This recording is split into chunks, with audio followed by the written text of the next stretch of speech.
In 46 BC, Julius Caesar did something that shocked even his most loyal supporters. He placed a golden statue of Cleopatra in the Temple of Venus Genetrix, the temple he had built to honor his family's divine ancestor. This was not merely a generous gesture toward a foreign ally or a tasteful tribute to a visiting monarch. This was a religious and political statement of staggering audacity. Venus was the goddess from whom Caesar's family, the Julii, claimed descent, and her temple was one of the most sacred spaces in Rome. By placing a statue of his foreign mistress in that temple, Caesar was suggesting a connection between Cleopatra and his own semi-divine lineage, implying that she deserved honors appropriate to a goddess, rather than a mortal queen. Conservative Romans were horrified. Cato would have been apoplectic if he had still been alive. Even Caesar's friends questioned his judgment.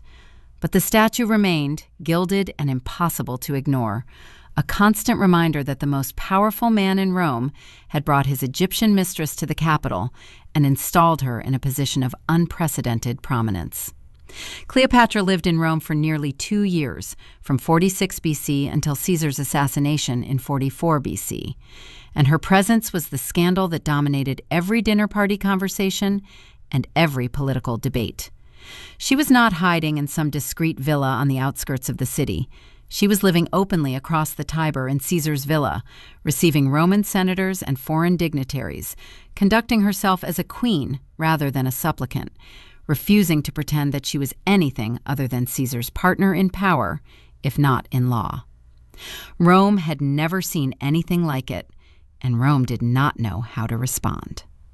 Before we examine what happened during those 2 years and how Cleopatra's presence contributed to the conspiracy that killed Caesar, we need to understand what Rome was like in 46 BC and why her arrival represented such a profound shock to the system.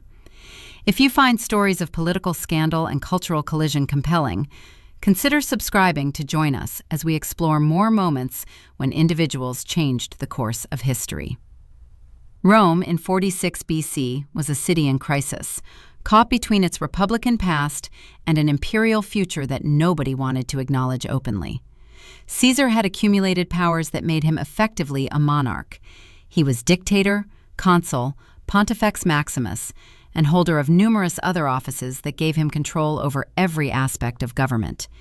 He had filled the Senate with his supporters, reformed the calendar, initiated massive building projects, and generally behaved like a king in all but name. Romans tolerated this because Caesar maintained republican forms, because he had won his power through legitimate military victory, and because the alternative was continued civil war. But tolerance was not enthusiasm, and many senators quietly resented Caesar's dominance while feeling powerless to challenge it. Cleopatra's arrival turned this quiet resentment into active scandal. She settled in a villa that Caesar owned across the Tiber River in an area called Horti Caesaris, the Gardens of Caesar. The location was significant, technically outside the city proper, which meant she was not violating rules about foreign monarchs entering Rome, but close enough that she was obviously present and accessible. The villa was lavish even by Roman standards, surrounded by gardens and fountains, staffed by Egyptian servants who spoke Greek and Egyptian rather than Latin. Cleopatra brought her court with her, advisors, scholars, physicians, attendants, creating an Egyptian enclave in the heart of the Roman world. She also brought Caesarion, the 3-year-old son she claimed was Caesar's, though Caesar never publicly acknowledged paternity, and Roman law would not have recognized a child born to a foreign mother regardless. The Senate reacted with confusion and hostility to this unprecedented situation. There was no protocol for how to treat a reigning foreign monarch who was also the dictator's mistress. Should they accord her the diplomatic courtesies due to an allied sovereign? Or should they treat her as merely Caesar's personal guest? Should they visit her villa to pay their respects? Or would doing so constitute recognition of her improper position? The Senate eventually passed a decree recognizing Cleopatra as socia et amica populi Romani, friend and ally of the Roman people, which was a standard diplomatic formula. But the decree fooled no one. Everyone understood that Cleopatra's real relationship was with Caesar personally, not with the Roman state, and that her position depended entirely on his continued protection. The golden statue in the Temple of Venus Genetrix was Caesar's most provocative gesture on Cleopatra's behalf. He had built the temple as part of his Forum Julium, one of the massive construction projects that was transforming Rome's physical appearance. The temple was dedicated to Venus as the ancestor of the Julian family. Caesar claimed descent from Aeneas, who was the son of Venus and the legendary founder of the Roman race.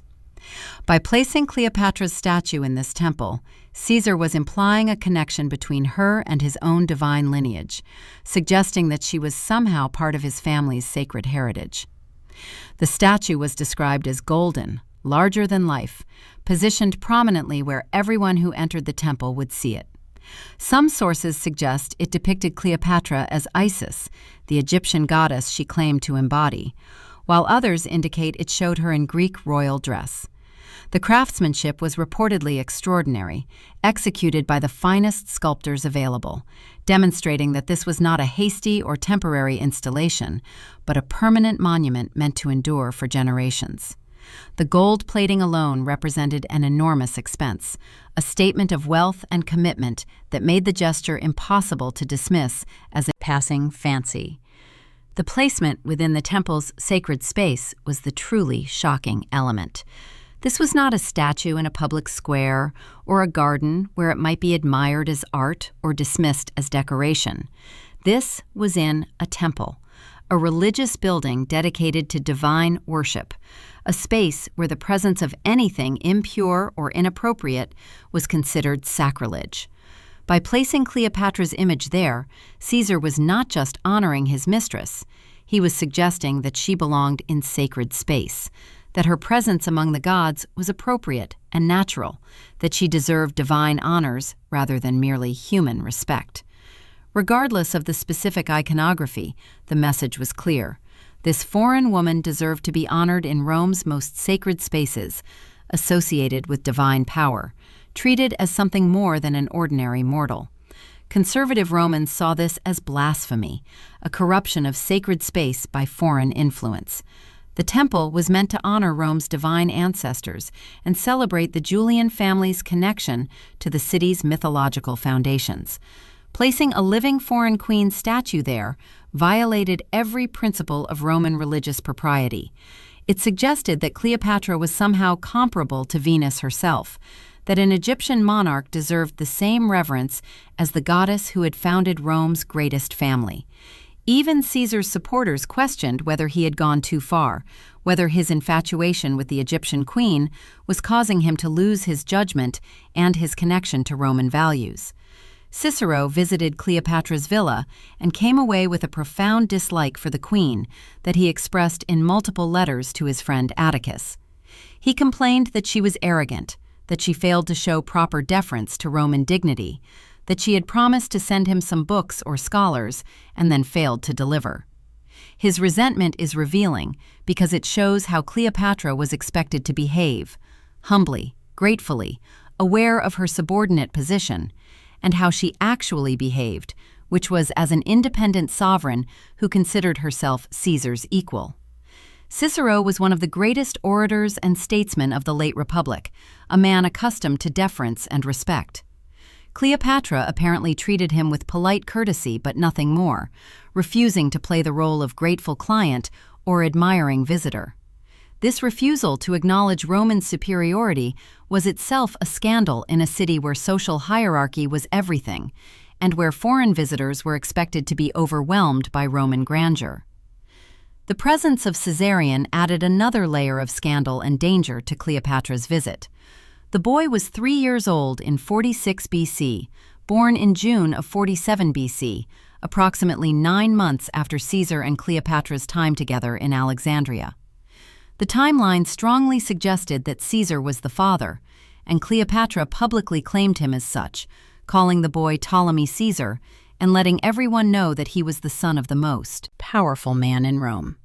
Caesar never formally acknowledged paternity, which would have been legally impossible since Roman law did not recognize children born outside legitimate Roman marriage. but he also never denied it, and his provision of protection and honors for Cleopatra suggested at minimum that he accepted the possibility. The existence of this child created a constitutional crisis that nobody wanted to address directly. Caesar had no legitimate son by his Roman wife Calpurnia. He had adopted his grandnephew Octavian as his heir, but an adoption was not the same as a biological son. If Caesar acknowledged Caesarion, the boy would have a claim to his legacy and his name that Octavian could not match.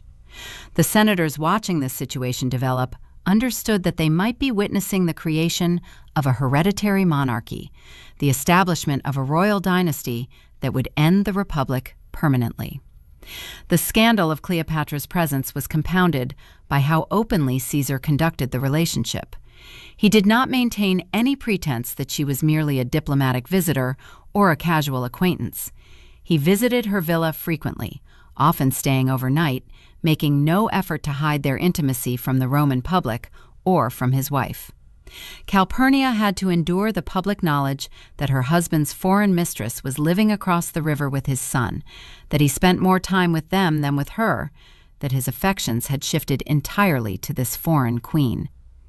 Roman society tolerated male infidelity as long as it was conducted with appropriate discretion and did not threaten the stability of legitimate marriages. Caesar's relationship with Cleopatra violated both these expectations. It was blatantly public, and it very clearly threatened his marriage, his reputation, and the political stability of Rome. The fact that Calpurnia could not protest publicly, doing so would have been unseemly and would have created a larger scandal, made her humiliation even more complete. The daily reality of the scandal played out in countless small ways that kept it constantly in the public consciousness. Caesar would leave the Forum or the Senate and cross the Tiber to Cleopatra's villa, his retinue making the journey so frequently that it became routine.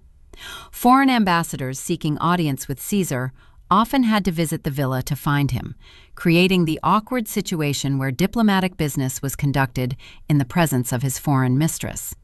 Important Romans who needed to speak with Caesar privately would arrive at the villa and find Cleopatra present, forcing them to either discuss sensitive matters in front of her or request her absence, which might offend Caesar. The social events at Cleopatra's villa became legendary for their extravagance and their mixed guest lists. Romans who accepted invitations found themselves dining alongside Egyptian courtiers, Greek philosophers, and visitors from across the Mediterranean. The food was exotic, prepared in Egyptian style with spices and ingredients that most Romans had never tasted. The entertainment included Egyptian musicians and dancers, performing in styles that Romans found simultaneously fascinating and slightly barbarous. The whole atmosphere was foreign, sophisticated, cosmopolitan in ways that made traditional Romans uncomfortable, even as they were impressed by the wealth and culture on display. Calpurnia had to endure the public knowledge that her husband's foreign mistress was living across the river with his son, that he spent more time with them than with her, that his affections had shifted entirely to this foreign queen. The senators who visited Cleopatra's villa, hoping to assess the situation or curry favor with Caesar, came away with disturbing reports. She was not the seductive temptress they expected, but rather an intelligent, educated ruler who understood Roman politics better than many Romans. She could speak Latin fluently, quote Roman poets and historians, discuss the constitutional arrangements of the Republic with sophisticated understanding. She could debate philosophy and Greek with the scholars who accompanied senators to these meetings. She could analyze military strategy and financial policy with professional competence. The Roman matrons reacted to Cleopatra's presence with a mixture of fascination and horror that revealed deep anxieties about women's roles in society. Cleopatra represented everything a Roman woman was not supposed to be: independent, powerful, sexually autonomous, politically active, comfortable with authority.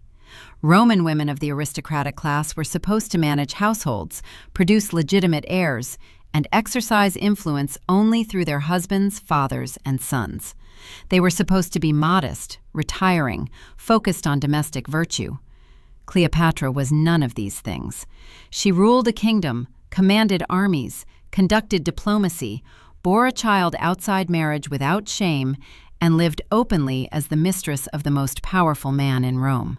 Some Roman women were reportedly fascinated by her, seeking audiences to discuss philosophy, literature, or medicine. Cleopatra was known for her scholarly writings on cosmetics and pharmacology. But most kept their distance, recognizing that association with such a scandalous figure could damage their own reputations.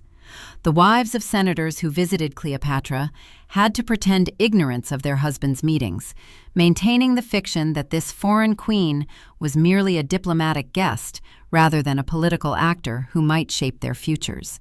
The cultural differences between Egyptian and Roman court customs created constant friction and misunderstanding. In Egypt, Cleopatra was divine, the living incarnation of Isis, a goddess queen whose subjects prostrated themselves in her presence. In Rome, such behavior would have been unthinkable. Even Caesar did not demand or expect the kind of worship that Eastern monarchs took for granted. Cleopatra had to modify her public behavior to avoid offending Roman sensibilities too badly, accepting handshakes and brief courtesies instead of the elaborate prostrations and ceremonies that would have been normal in Alexandria. But she could not entirely suppress her royal status or behave like a Roman matron, and the compromise she reached satisfied no one. This capability was itself threatening, because it suggested that she was not merely Caesar's mistress, but potentially his partner and advisor, someone who might be influencing his decisions in ways that served Egyptian rather than Roman interests. The fear was not that she had bewitched Caesar with beauty, but that she had convinced him with intelligence, which was somehow more disturbing. A beautiful seductress could be dismissed as a temporary infatuation that Caesar would eventually outgrow. An intelligent advisor who understood Roman politics and could offer valuable counsel was a permanent fixture who might shape policy for years. The 2 years of Cleopatra's residence in Rome coincided with Caesar's most controversial reforms and most autocratic behavior. He reformed the calendar, creating the Julian calendar that would be used for the next 16 centuries. The reform was based on Egyptian astronomical knowledge, using calculations that Alexandrian scholars had perfected over centuries. Many Romans believed that Cleopatra or her scholarly advisors had influenced this reform, that Caesar was importing Egyptian knowledge to replace Roman tradition. The calendar change was practical and necessary. The old Roman calendar had become hopelessly out of sync with the seasons, but it was also symbolic of foreign influence reshaping Roman institutions. He reformed the Senate, adding hundreds of new members from provinces and client states, diluting the power of the old aristocratic families. Some of these new senators were Greeks from the East, men whose loyalty to Rome was questionable in the eyes of traditional families. The expansion of the Senate made it more representative of the empire's diversity, but less controllable by the established oligarchy. Critics whispered that this was the kind of cosmopolitan, multi-ethnic governance that Eastern monarchies practiced, that Caesar was turning Rome into another Alexandria, where Greeks and Egyptians and every other nationality mingled without regard for Roman superiority. He accepted honors that approached divine status, including the title of imperator and the right to wear a laurel crown constantly. He had his portrait placed on coins, something that was supposed to happen only after death. Every one of these actions pushed Rome closer to monarchy and further from republican tradition, and many Romans blamed Cleopatra's influence for Caesar's increasing autocracy. The logic was simple. He had been a Roman general before meeting her, willing to work within republican forms even while accumulating power.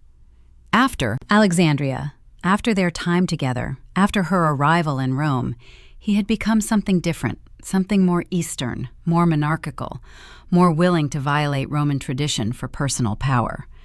This interpretation was unfair to both Caesar and Cleopatra. Caesar's autocratic tendencies predated his relationship with her and grew from the logic of his position rather than foreign influence. The Republic was already dying when he met Cleopatra, killed by decades of civil war, political violence, and the concentration of military power in the hands of individual generals. Cleopatra did not corrupt Caesar. She simply offered him a model of governance that was more honest about the reality of power than the republican fiction that Rome still maintained. But the interpretation was politically convenient for Caesar's enemies because it gave them a way to explain his behavior that did not require them to acknowledge the republic's fundamental problems. If Caesar was being corrupted by a foreign woman, then the solution was to remove the woman and return Caesar to proper Roman values. The alternative, acknowledging that the republic was unsustainable and that monarchy was inevitable, was too painful to accept. The conspiracy against Caesar developed during Cleopatra's time in Rome, and her presence was one of the factors that motivated the conspirators. The men who eventually killed Caesar, Brutus, Cassius, and the others, were driven by various motives. Some genuinely believed in republican principles and saw Caesar as a tyrant who had destroyed constitutional government. Others were motivated by personal ambition, resentment, or grudges. But all of them understood that Caesar's relationship with Cleopatra symbolized everything wrong with his rule: the foreign influence, the monarchical pretensions, the disregard for Roman tradition, the establishment of dynastic succession through his son with the Egyptian queen. The conspirators met secretly over many months, discussing whether assassination was justified, whether it would solve the republic's problems, whether they had the courage to go through with it. In these meetings, Cleopatra's name came up repeatedly as evidence of Caesar's corruption. He was planning to make himself king, they said, and Cleopatra would be his queen. He would move the capital to Alexandria, where he could rule as an Eastern despot without the constraints of Roman tradition. He would legitimize Caesarion and establish a dynasty that would reduce Rome to merely another province in an Egyptian empire. These fears were probably exaggerated. Caesar's actual plans, if he had any clear vision beyond maintaining his own power, died with him and remain unknown. But the fears were genuine, and Cleopatra's visible presence gave them concrete form. She was not just a symbol, but a person, living across the river with Caesar's son, receiving Roman officials, representing a future that the conspirators found intolerable. When they killed him on the Ides of March in 44 BC, they were killing not just a dictator, but the entire system that Cleopatra represented, the vision of an Eastern-influenced Mediterranean empire ruled by monarchs rather than the old republican oligarchy. Cleopatra was still in Rome when Caesar was assassinated. She learned of his death within hours, probably from messengers sent by allies who wanted to warn her that her position was now extremely dangerous. Without Caesar's protection, she was a foreign queen in a hostile city that had just murdered the one man who guaranteed her safety. The conspirators had not included her assassination in their plans. Killing a foreign monarch would create diplomatic complications that they wanted to avoid. But the Roman mob was unpredictable and might turn violent against anyone associated with Caesar. She needed to leave Rome immediately, before the situation deteriorated further, or before someone decided that eliminating her and her son would be politically convenient. The escape was hasty and frightening. She had to gather her household, pack essential belongings, arrange ships, and depart before anyone thought to stop her or before riots made travel impossible. The streets of Rome were in turmoil, with crowds gathering, rumors spreading, violence threatening to explode at any moment. Cleopatra's Egyptian servants and guards had to protect her through this chaos, moving quickly but without attracting attention that might turn the mob against them. She fled within days of the assassination, taking Caesarion and her household and sailing back to Egypt as quickly as ships could be prepared. The 2-year scandal was over, but its effects would resonate for decades. She left behind a Rome that was already descending into another civil war, where Caesar's assassins would face his avengers, where Octavian would emerge to claim his murdered adoptive father's legacy, where Mark Antony would attempt to inherit Caesar's power and position. She left behind a city that had been permanently changed by her presence, that had confronted the reality of its dying republic and the inevitability of imperial rule. The memory of Cleopatra in Rome would haunt Roman politics for the next 14 years. When Mark Antony later allied with her, his enemies used Caesar's relationship with her as a warning about what happened to Roman men who fell under her influence. When Octavian waged propaganda war against Cleopatra, he invoked the scandal of her time in Rome as evidence that she was a threat to Roman civilization itself. The golden statue remained in the Temple of Venus Genetrix for years after Caesar's death, a continuing controversy that nobody quite knew how to resolve. Eventually, someone removed it, though ancient sources do not record when or by whose order, and the scandal slowly faded from a present crisis to a historical memory. But in 46 and 45 BC, when Cleopatra was actually living across the Tiber with Caesar's son, when senators were making uncomfortable visits to her villa, when the golden statue gleamed in Venus's temple, the scandal was immediate and visceral. Romans had to confront daily the presence of a foreign queen who represented everything they claimed to oppose, who was protected by the one man they could not openly challenge, who forced them to see the gap between their republican ideals and their imperial reality. Cleopatra did not seduce Rome in any simple sense. She held up a mirror that showed Romans what they were becoming, and they hated what they saw reflected back at them. The republic was dying, monarchy was rising, foreign influence was shaping Roman policy, and women were wielding power that was supposed to belong exclusively to Roman men. All of this was true before Cleopatra arrived, but her presence made it impossible to ignore. The foreign queen living across the river with the dictator's son was not a symptom of the republic's problems.